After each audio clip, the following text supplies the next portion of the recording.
Thank you very much for giving me this opportunity. Thank you very much, Shri Hari Prasad ji, the Vinayak Foundation. It's an absolute honor to be here in the midst of religious leaders, diplomats, students, academicians for this 10th Annual Conference on Peace and Reconciliation by the Vishnu Mohan Foundation. Peace and reconciliation, an absolute must, something wanted by all, but difficult to achieve. And as you've heard in the last 2 days, everybody wanting it, but with different kinds of attitudes, different kinds of forces working against you internally and externally. Everybody's wanting it. My topic for this afternoon is India's internal security issues and how it affects peace and development. Let me tell you, now I will bring you to more brass tacks, problems that are confronting our country, our society, some of the forces coming from outside and some within the system, and how they're impeding peace and development. Problems are aplenty. We have systems to take care of them at times, and many a time systems work, many times systems don't. And ultimately what we heard in the morning from speakers from Chinmaya Mission and the Ramakrishna Mission and the other lecturers, ultimately it boils down to the kind of leaders that we have. Leaders who either pursue it as a mission, who have certain vision, and who place the society, system, or the country before self. I'll talk of a couple of troubled theaters within the country. Where do they stand today? What are the problems as of now? Generally give you a small glimpse of it. All started with problems in Punjab in the 1980s, the siege of the Golden Temple, the assassination of our Prime Minister Indira Gandhi. We have seen rise in separatist activities as of late, much of it happening abroad in countries as UK, US, Canada, and our friendly neighbor propping it up all the time. And our embassies have been targeted, our consulars have been targeted, and certain organizations wanting to kill our leaders and having killed consular rallies also. Things have been fairly quiet on that front as of present.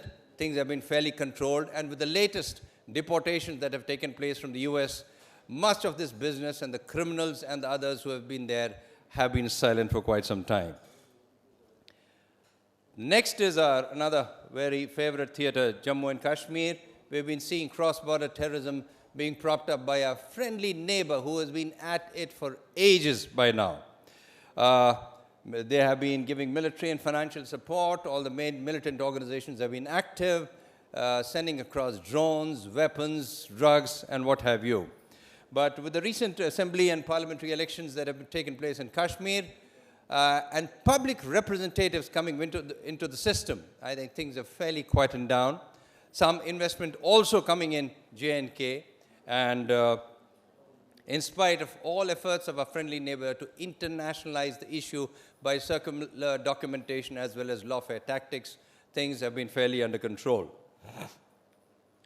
Northeast, another troubled theater. We talk of Seven Sisters, but Seven Sisters have not been at war with one another. Yes, they've been at times, but because of friendly neighbors, again, countries, we have seen a lot of problems in Manipur and Mizoram as of now. It started all in 1946 with Fizo trying to talk about Greater Nagaland, and formation of NSCN in 1980s. Security situation has been fairly quiet. The government has been talking to all kinds of leaders, organizations, and violence as well as incidents have been quiet on the downside for quite some time.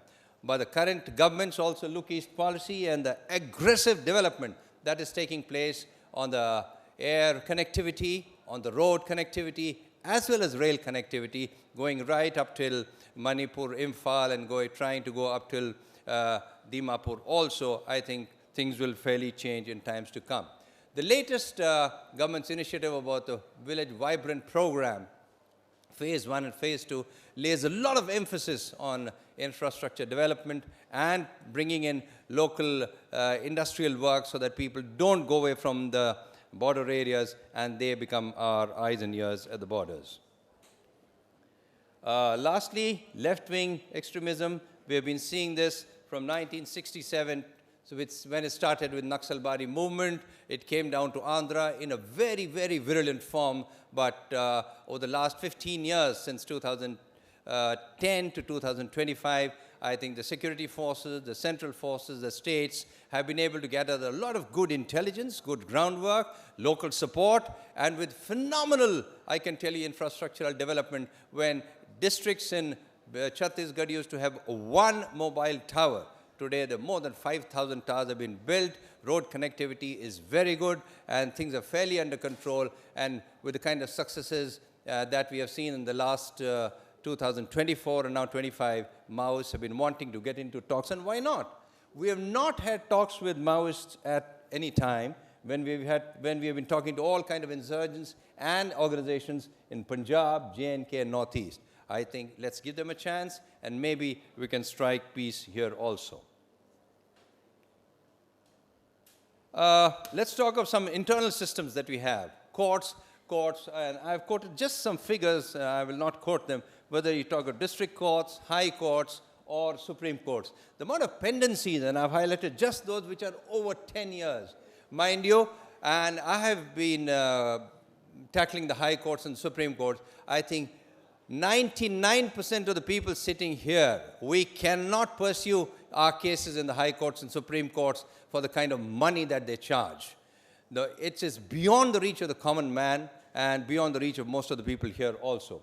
I think the state does need to do something about the huge amount of pendency, because the number of cases being filed is much more than the number of cases disposed, whether you talk of high courts or Supreme Courts. The number of vacancies, if you see, even in the high courts, is almost about 357 judges vacant.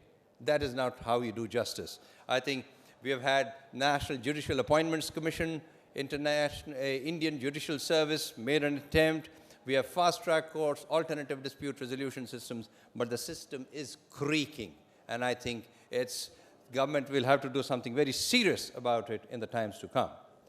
Police, again, we have almost about a 4 million police strength. It's a state subject. We have state police. We have central paramilitary forces all over the country.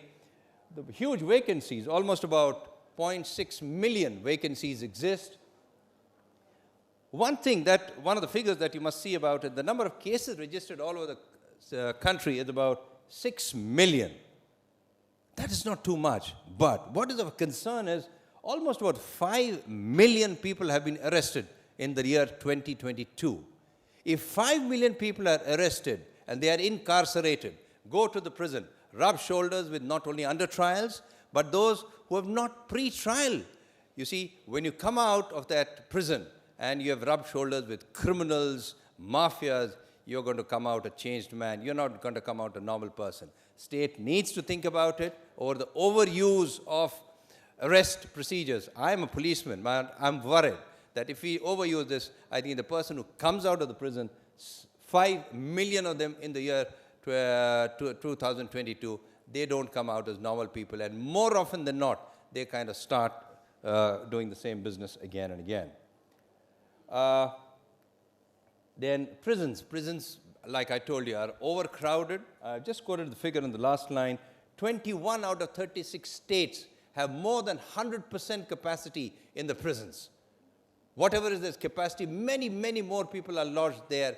And naturally, with the kind of system that is there in the prisons, huge vacancies in the judges and courts, time taken from them to go from the prisons to the courts for the hearing, many of them escaping, many of them conniving with the police and the prison staff.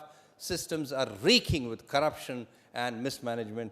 I think we have had Justice Mullah Committee, Justice Krishna Iyer Committee, Justice Roy Committee, also trying to do a whole lot in this. In fact, in the police also, what I didn't mention was we have had the National Police Commission, Malimat Commission, Padmanabhaiya Commission, Ribera Committee, Sorabji Committee, and the police reform by Prakash Singh. And all these are recommendations for the betterment of the system. Minor bits have been done, but a major thing remains to be done. I think if we do not look at this criminal justice system and what our earlier speakers have been talking about, dharma, how do you protect dharma? Dharma rakshati rakshitaha. Dharma protects only those who protect dharma. Well, in spite of all these problems that are there on the different theaters as well as within the system, is there a bright spot in the country? I think all the youngsters who are sitting there, well, there do exist some bright spots in the country as of now. Our economy is doing fairly well. We aim to be the third largest economy in the world. We want to be a huge manufacturing base. India is offering the China +1 alternative. Our remittances are to an all-time high. For the forex reserves are doing fairly well. Our growth is targeted to be between 6 to 7%, not claimed by India, claimed by World Bank, claimed by best of consultants, KPMG, McKinsey, or whosoever you talk about. Our UPI has been a big success, digital success in the country, and the volumes as well as the transactions are more than 40% of the entire world. Our air traffic, rail traffic, and road traffic are also seeing, in fact, these days there's more space in the railway stations than the airports. The airports are so flooded. But all this is because of some wonderful systems that have been created. We talk of the JAM, the Jan Dhan accounts, the Aadhaar, and the mobile. The way they have locked everything into it, prevented leakages, prevented corruption, money going to the right kind of people. We have a GST system, a lot of resistance in the initial periods, but now it's yielding things like 2 lakh crore per month. We have the FASTag, which is giving you 50,000 crores per year, targeted to go to 1,50,000 crores per year. And these are some of the wonderful systems that have been created. Some other robust things that are there in our economy as of now, and why we have a voice in the world, at the world stage as on date, is we have a robust democracy.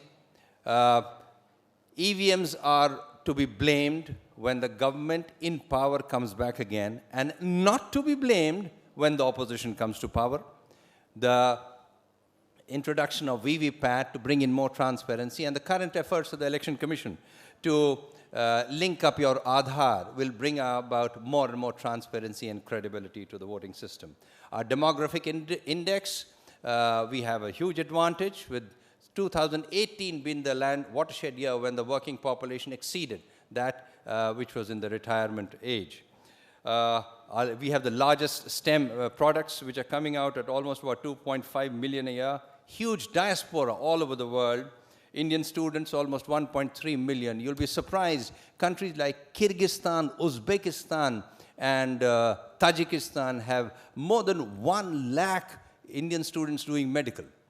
And in fact, such is the demand that the entire education system has changed from Russian to English, because of the demand and because of the hard-working, sincere students that you have. And all that is recognized by the world, recognizing the Indians and global CEOs. I mean, what to talk about Google and Microsoft, you talk of IBM, Adobe, World Bank, Chanel, Honeywell. And this is because of the sincerity, dedication, and the absolute commitment that has been shown by the Indian diaspora the world over. China is very worried. It is the biggest economy. It has huge scientific talent and manpower, but no global CEOs, because the world has a different opinion about the Indian diaspora and a very different opinion about the Chinese diaspora. I'm still not talking about the number of startups that have started blossoming in the country, the unicorns that we've been seeing over time, and the stock market that has been booming. Well, the way forward, I know I need to stick to the time limit.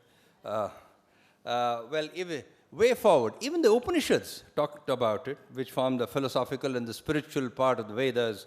It talks about, and what our learned Ramakrishnan sir said in the morning, I'll just expand that a little bit. Satyam vad dharmam char, swadhyanama pramadaha, nyayena margena gacchema sarve, shighram cha santaya swagunaya prabhavem. Speak the truth, follow righteousness, path of justice and progress by the strength of our virtues. And even Swami Vivekananda, our monk and philosopher and the key figure who promoted Vedanta and yoga to the Western world, said very categorically, India will be raised not by the power of flesh, not by flesh and blood, but with the power of spirit, not with the flag of destruction, but with the flag of peace and love. And what everybody talked about since yesterday, I think education has to be first and foremost. And only when we have health, justice, rule of law, and putting our nation first, before everything else, that I think we will have peace, love, and justice in our society. That has been the focus of this conference. I wish the conference the very best, and I thank wholeheartedly Swami Shri Hari Prasad Ji, Vinay Commission, which is holding this conference, and my very dear friend Ravi Gopalakrishnan, whom I met after 52 years and who's been the Sutradhar for my coming here. Thank you very much. Sure.